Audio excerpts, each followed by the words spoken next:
बर' हारिनि गेजेराव नखर आरो गथ' गथाय गारनानै खारनाय बादायलायनाय जादों नामा? गोबां समनिफ्रायनो नखर आरो गथ' गथाय गारनानै खारनायफोरखौ जोङो नुबोगासिनो दङ। थिग बेबादिनो दिनै बारजाबिल गामिनि सुरजित बसुमतारीनि बिसिया गोमानानै दं। गसाइगाव महकुमानि सिङाव थानाय बारजाबिल गामिनि थागिबि सुरजित बसुमतारीनि असे बिसिया खारनानै दङ। मिथिनो मोननाय बायदिब्ला सुरजित बसुमतारीहा सानै फिसाजो दङ। सासेया फार्स्ट इयाराव फरायनाय आरो सासेया गुदि फरायसालियाव फरायनाय होननानै खौराङाव मिथिनो मोननाय जादों। सुरजित बसुमतारीया फोरमायनाय बायदिब्ला गावनि हिन्जावा गावनि फिसा सानैखौ गारनानै फुंनि 8 रिंगायावनो गावनि माखासे फोरमान बिलाइ भटार card, PAN card, Aadhaar card, सि जोम लोगोसे 8,000 रां लानानै थांदों। दायो बबेयाव दं बिनि जेबो खौरां मोनाखै। सोरबाफोर नुसनबायोब्ला नैबे जानबुं नम्बराव खौरां हरनो थाखाय रायजो राजाफोरखौ खावलायहरदों। गसाइगाव बारजाबिलिनि आंनि मुङा सुरजित बसुमतारी। आंनि हिन्जावा मैया फुंनि 8टानिफ्रायनो गोमानानै दं। दा बहा थांदों आं जेबो मिथिया। नांगौखिनि गावनि भटार कार्ड, आइ कार्ड, बेंक कापि, थाखा फैसा बेखौबो लाना थांदों। दासिमबो खबर गैया। दा बहा दं आं जेबो मिथिया। खबर होननायखौनो दासिमबो हराखै बियो। आं खावलायहरो रादाबगिरिफोरनिसिम आंनि हिन्जावा मोजाङै मोजां सप्ता खनसेनि गेजेराव फैफिनथों।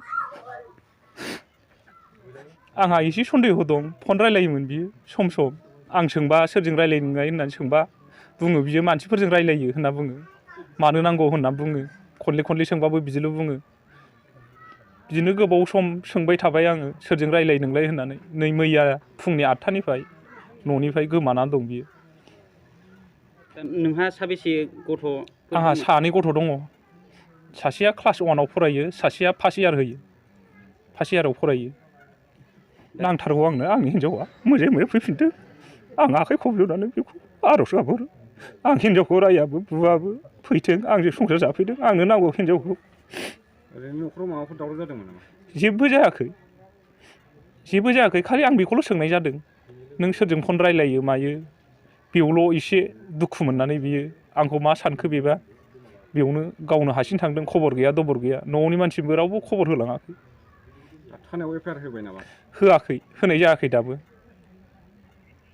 आंनि हिन्जावनि नामा लिलि।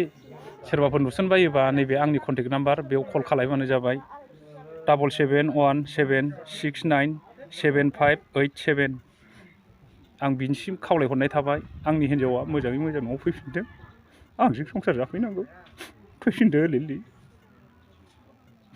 बै न'आव फैनानै आंनि फंबायजों संसार जाफैफिननांगौ नों। नोंहा फिसानि सायाव अननाय गैया नामा? सानै मानि फिसा दङ नोंहा। गोख्रै न'आव फैफिन नोङो। अबाव दङ नोङो? आंनि फंबायखौ आलाय सिलाय खालामसै नामा नोंलाय? फिसाफोरखौ साननाय गैया नामा नोङो? फैदो आगै लिलि न'आव फैफिनदो।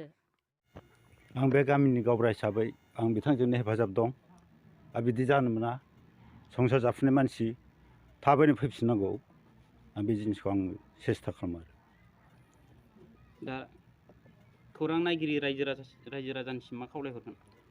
रायजो राजानिसिम आं खावलायहरो जाहाथे जेरावखि नुवा बे हिन्जावखौ दोन बा थाफानानै बे हिन्जावनि थाखाय आंबो गोख्रों थांखि लानानै दं।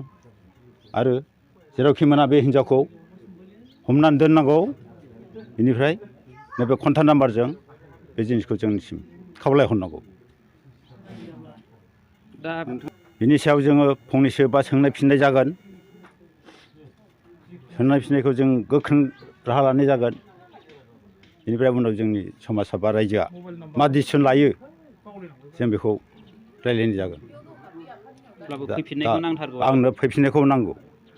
रायजो जाफुनाय हिन्जाव गले गले आं खावलायो थाबैनो बे हिन्जावा फैफिननांगौ।